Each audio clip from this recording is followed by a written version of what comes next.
Chapter 23, The Master Craftsman. The truth was, said the old man, for many years I had avoided carving puppets. Instead, I made trains and boats and letter blocks and pencil holders and anything else I could think of that could be put together with wood and nails. I kept up the traditions that had begun with Papa, and in some cases, I even managed to improve on them. And even though I was no longer travelling the world and having great adventures, I kept up my usual routines after his death, running in the mornings and evenings, although usually only doing a few thousand circuits of the village, because I knew for certain that if I went any further, then I would only end up in some palace or festival, up the pyramids or down the Grand Canyon, and I had a business to look after now, and I had to put that first. But then the strangest thing happened. One day, just as I was about to set off on my evening run, I noticed that I was feeling a little tired. I was reaching down to tie my laces, and when I stood up again, I let out an unexpected sigh of exhaustion, and my hand moved quickly to the lower portion of my back, which was feeling terribly sore. And even though I went out that night, I came back panting a little, more than usual, and didn't even eat my supper before falling into my bed.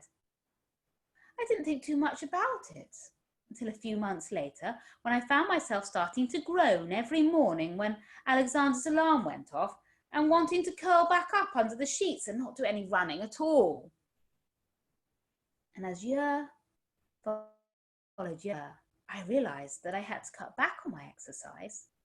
My body had become a little less supple, my legs a little less quick to respond to my demands.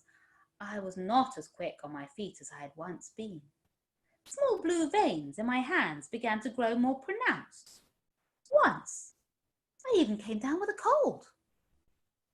And then one day, while I was tidying one of the displays in the toy shop, I noticed my father, Papa, standing only 3 feet away from me, looking as old as he was on the day I'd gone up to my triumphant Olympic Games all those years ago. "Papa!" I cried, overjoyed to see him again, forgetting for a moment that he had died many years earlier. I ran forward, arms outstretched, just as Papa ran towards me too, his arms also outstretched. We collided. I fell over. So did Papa. I looked up and realised that this was not my father at all.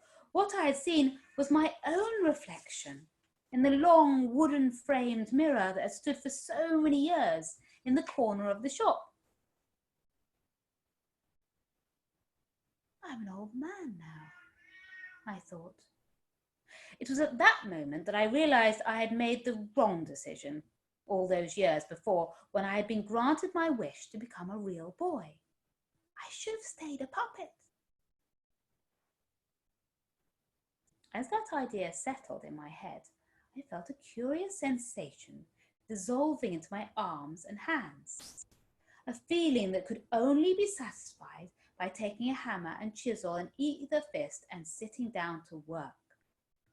I went downstairs to the basement, where I always kept a big supply of wood, and to my surprise, for the first time in my life, I discovered that I had none left. Of course, I normally purchased all my materials for the toys from a local lumber yard, but it was almost midnight, and the yard would be closed until the following morning.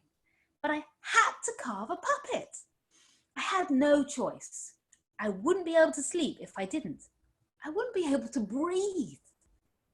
I stepped outside the toy shop and looked up and down the empty streets, allowing the night air to pour into my lungs, and wondered for a moment whether anyone would notice if I simply climbed over the wall into the lumberyard and stole enough for my needs. Well, not stole it as such, as I would certainly return the next day and pay for whatever I had taken, but as soon as the idea entered my head, I realised that such a thing was impossible. My legs, after all, were not the legs they had once been. This is a walking stick, no longer used.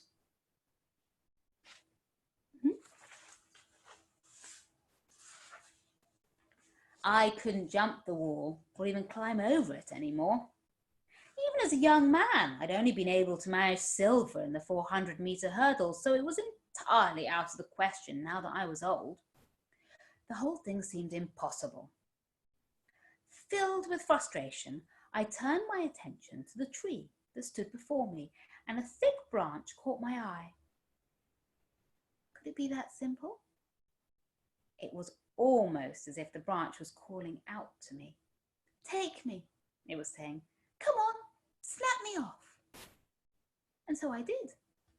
I took a firm hold of the branch and, surprising myself with a sudden discovery of strength, I wrenched it away from the trunk and stood rooted to the path as I stared at the clean, solid lump of wood that I held in my hands. A moment later, I stepped back into the shop, locked the door behind me, went downstairs to the basement and got to work. I knew exactly the puppet I wanted to create. I could see in my mind the straight, neat legs, jointed at the knees, the second set of feet the Papa had created after I'd been foolish enough to allow the fire set to be burned off. The first set to be burnt off while I slept. The smooth, cylindrical body was easy to recall, as were the skinny arms and simple hands that stretched out from them, the cheerful, eager face, the troublesome nose that grew and grew whenever I told a lie. It was all there. It was all locked away in my memory. I was sure I could do it.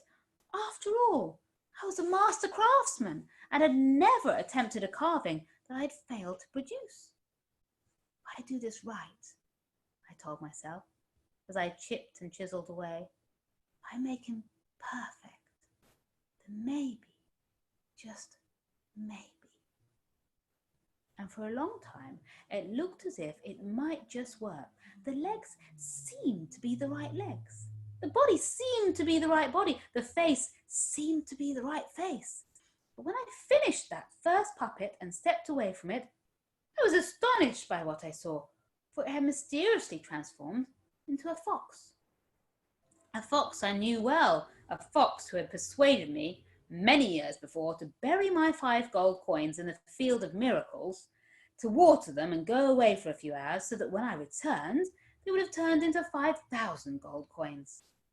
The fox was stolen from me because of my innocence. Now, how did that happen? I asked myself, shaking my head in surprise and determining that the next night I would concentrate more carefully on my work, and then I would surely produce the perfect puppet.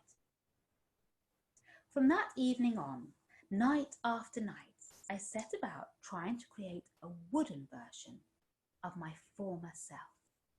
But every time I finished and looked at what I had produced, the puppet had become something entirely different.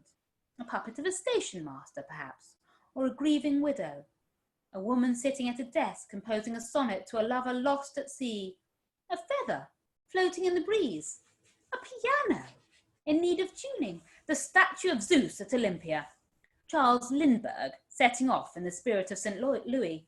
It didn't matter how the puppet began or how intensely I worked at my creation, it always turned into something entirely different and completely unexpected. And every night I broke another branch off the tree and began again. And a few mornings after that, the branch had grown back.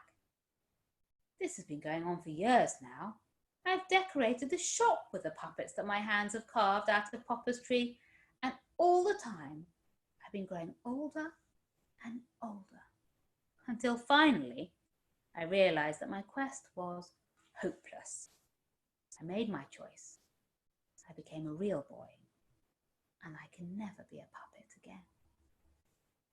And as Dr. Wings pointed out, a real boy became a real man, and a real man became a real old man. And after that,